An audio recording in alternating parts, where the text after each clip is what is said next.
Hey guys, Greg Carver here, gregcarver.com. I'm here today with Andralyn Zayn of Deflying Fitness. And Andralyn's a circus performer, but she's being a circus performer, she's also really good at something I'm not particularly good at, which is flexibility. I always feel like I can lift heavy things, but I'm not very bendy, as they would say. Would you agree with that? I would. Okay. I think I've gained a little ground because I've been actively working on it, but it's still a challenge, right? Absolutely. You've come a long way, and it's all about putting in the time. Yeah. So we wanted just to discuss a little bit about flexibility and stretching today. And Andralyn, she's interesting. She has a company called Deflying Fitness, and it's kind of circus-inspired fitness. Exactly. So basically, we've taken methods and systems that we use as professional circus performers, and we've brought it to the fitness industry. So we're sort of using tricks of the trade to bring to everyday people that are just getting off the couch and trying to get their bodies moving a little bit better. That's very cool, because I imagine if you're a circus performer, you have to have a reasonable degree of flexibility. Is that right? Absolutely. There's a saying, claps for splits. Okay. You gotta have your splits. Right. But you don't have to be a circus performer in order to be flexible or work on your mobility. Not at all. Right. No. So it's interesting because I hear these terms.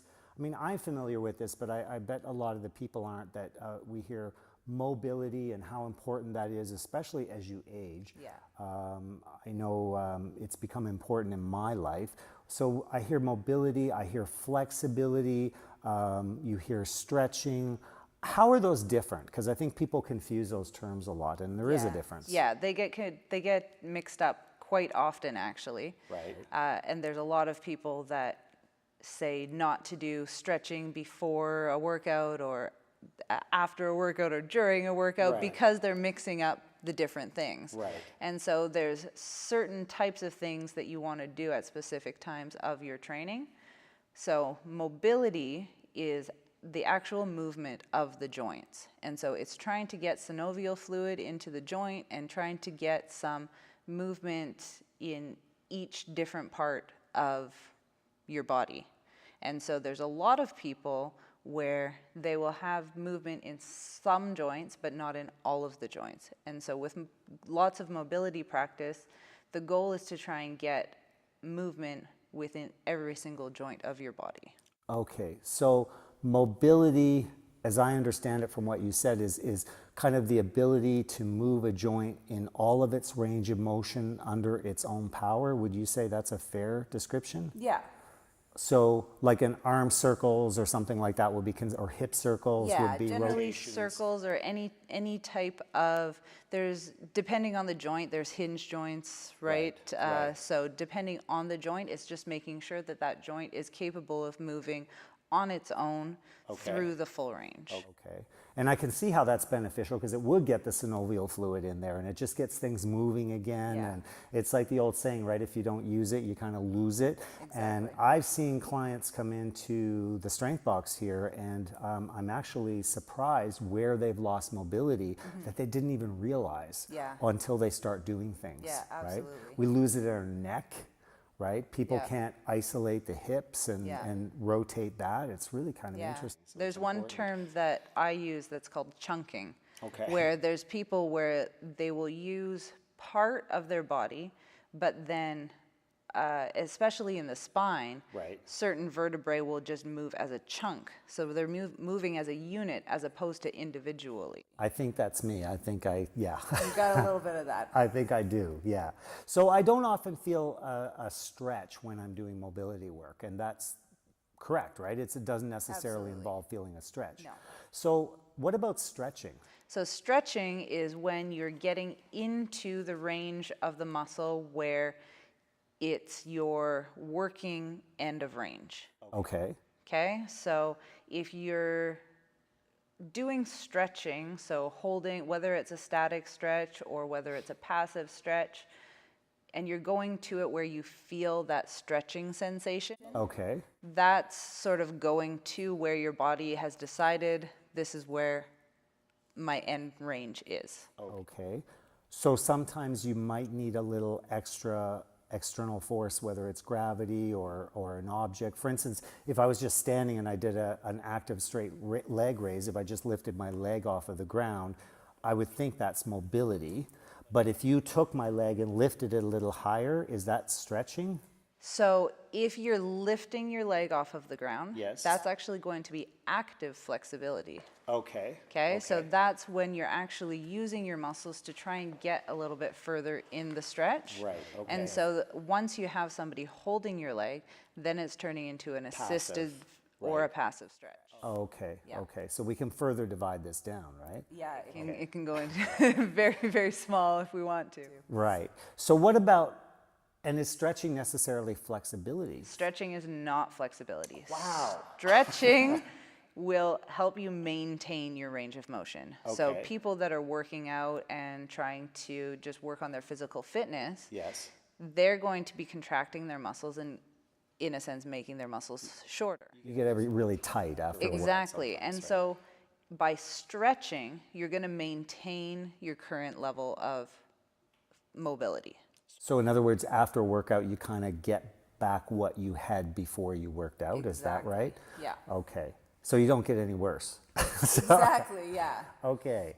So if you want to actually get more flexible, I assume you have to do more work. Absolutely. It's just like strength training, right? If you Okay. lift the same weight over and over and over again, you're Right. going to get to a point where your body becomes efficient, Yes. right? And then Okay. that's where it's going to stop, and you're going to be that strong. You're not going to be stronger. Okay. So for flexibility, you actually have to take your stretch past the range where your body is comfortable. Okay, right. And so there's different ways of doing it. The number one best way Yes. to gain flexibility is PNF. Okay, yes. And so essentially what it is you're contracting your muscles and Yes. relaxing your muscles. Okay. And what that does is it tricks your nervous system into thinking that you're always going back to the same place, but you're actually going a little bit further each time. Right, right. And so when you relax, I've done those type of exercises. So it's generally you inhale and then you exhale is when you relax. Is that correct? Yeah. Okay, and every time you relax, you try and get a little bit deeper. Yeah. And it's interesting because, I don't know, maybe it's because I'm a guy and I'm used to lifting weights and stuff, but I find when I train flexibility, I tend to fight it to get more flexible, and that Yeah. usually backfires. Yes, absolutely. The key to flexibility training is the ability to turn your muscles off. Right. Because if you're contracting your muscles and you try to stretch them further, Yes. it's like taking an old chewed up piece of gum Right. that's all hard, Yes. and you're trying to pull that apart, and what's going to end up happening is you're going to get little cracks and Right. little tears, or it's just going to snap. Okay. Right? Whereas if it's a nice warm piece of gum and you're just letting gravity take over and you're letting everything relax, it will actually start to get longer on its own. Okay. And so if we have these things, we have mobility, we have stretching, which is a good thing to do post-workout, we have flexibility training. When should we do these different things and how do we prioritize them? I mean, for myself, I try to work on a little bit on mobility every day because I think that's king. Yeah. And I think it's really important, and it doesn't necessarily take a long time to do. So I like to do that before I work out generally. Yep. Is that correct? That's perfect. Okay. You always want to do mobility before you do any type of training. Right, right. And what about the other things? So when do I stretch? Is that post-workout? So stretching is one of those complicated ones. Yes. So stretching, you're always going to want to do that post-workout Yes, okay. to make sure that you're maintaining range of motion. Right. But if you're doing a type of workout that requires your full range of motion, Yes. then you're going to want to do some stretching that are specific to the skills that you're working on Okay. prior to your training, like handstands, for instance. Yes, okay. If you have tight hamstrings or tight shoulders, Right. you're going to want to make sure that you stretch them before you do your handstands, or you're not going to be able to get into that active flexibility that you need. Okay, okay. So it's all very, this kind of, it depends kind of answer, For sure, right? So it's yeah. not that simple. The only one that's simple is mobility should always go first. Right, right. Flexibility should always go last. Right. You never want to do flexibility training before you're going to do any type of strength training, because you're actually creating new space. And so there's baby muscles that haven't been woken up in years and years and years, and you need to slowly start to wake them up. And you're also turning your muscles off. Exactly. And you want to kind of, if you're strength training, you actually want to wake them up, Yeah. right? You don't want to Yeah. put them to sleep.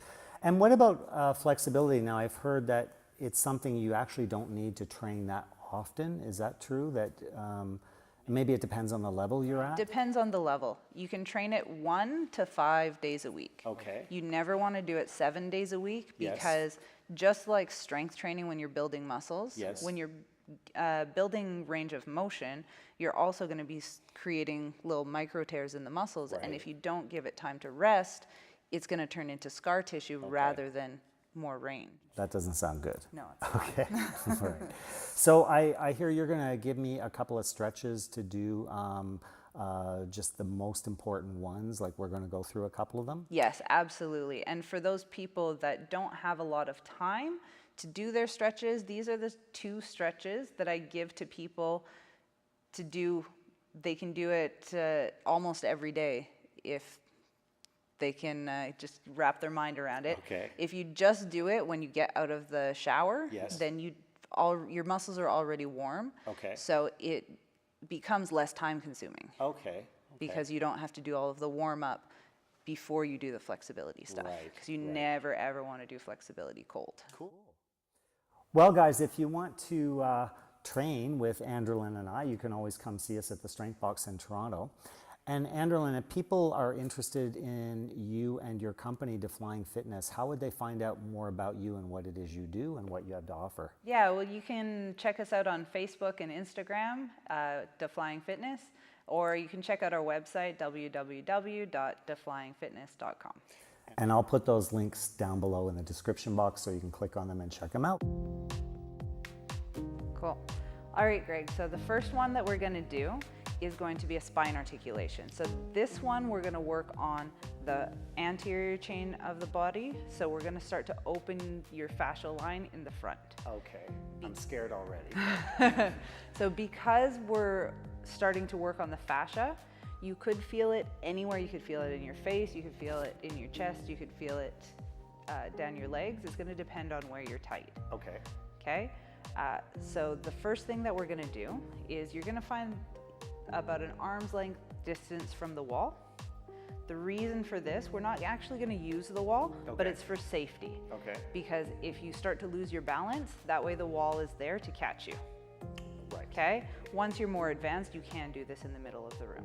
Okay, let's do it. Okay, so you're going to reach your arms up above your head, and we're going to focus on the breath. So when you breathe in, you're going to try and stretch as tall as you can. As you breathe out, leading with the top of your head, articulating one vertebrae at a time, looking at your fingers. And once you feel like you've gotten to the end of your spine articulation, you're going to stop there. You're going to take a breath. And then as you breathe out, you're going to come back out of the stretch.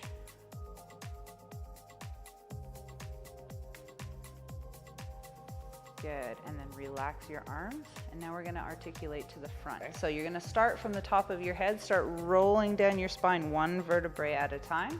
You're gonna pretend like there's a wall in front of you and a wall behind you, and you want to stay in between those walls. As you start to get lower, start to bend your knees so then we can access your lower spine as well. Good, make sure your arms are nice and heavy. That's the weight that's pulling you down. Excellent, and now start rolling it back up, starting from the bottom, working your way back up to the top.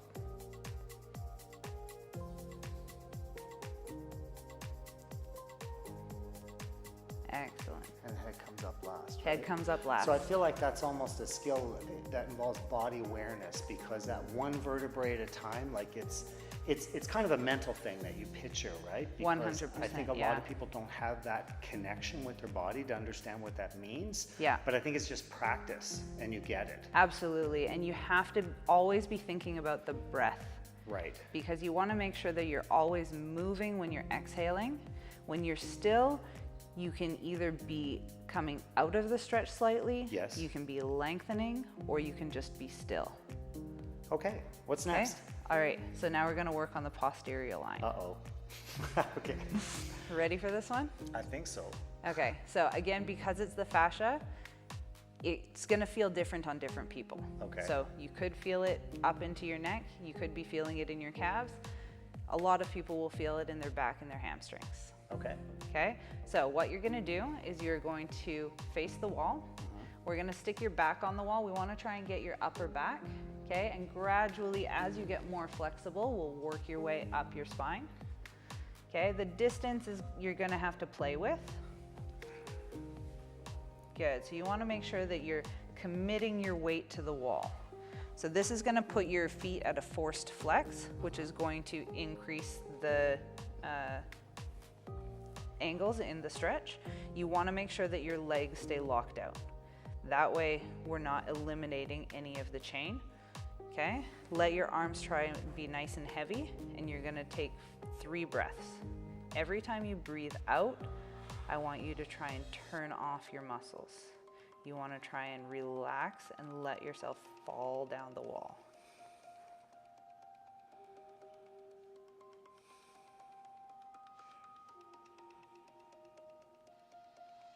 Excellent. So now you're gonna come out of it slightly and we're gonna adjust your foot position. So I'm gonna get you to keep your heels where you are and turn your toes up. Good. And so now we're gonna do 3 breaths in this position. Okay.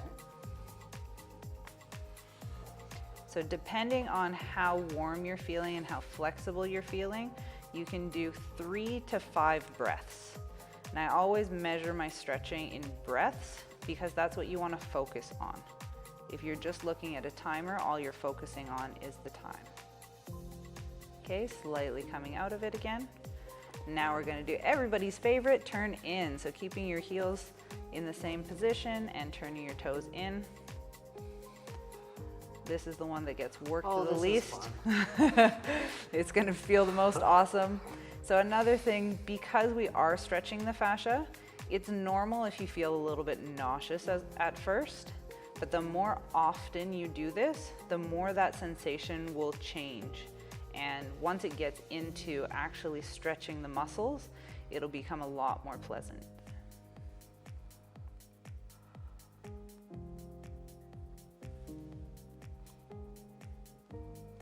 Good, and slowly coming out of it. And so I'm not gonna make you do it right now, but you would also do it with your feet together. Yes. In parallel, turned out and turned in. That way we can access as much of the posterior line as we can. So there's actually 6 variations. 6 variations. And you want to do 3 to 5 breaths in each one. Cool. Guys, thanks for watching. Andralyn, thank you so much. My pleasure. It's been a blast. Yeah, let's stretch. Okay.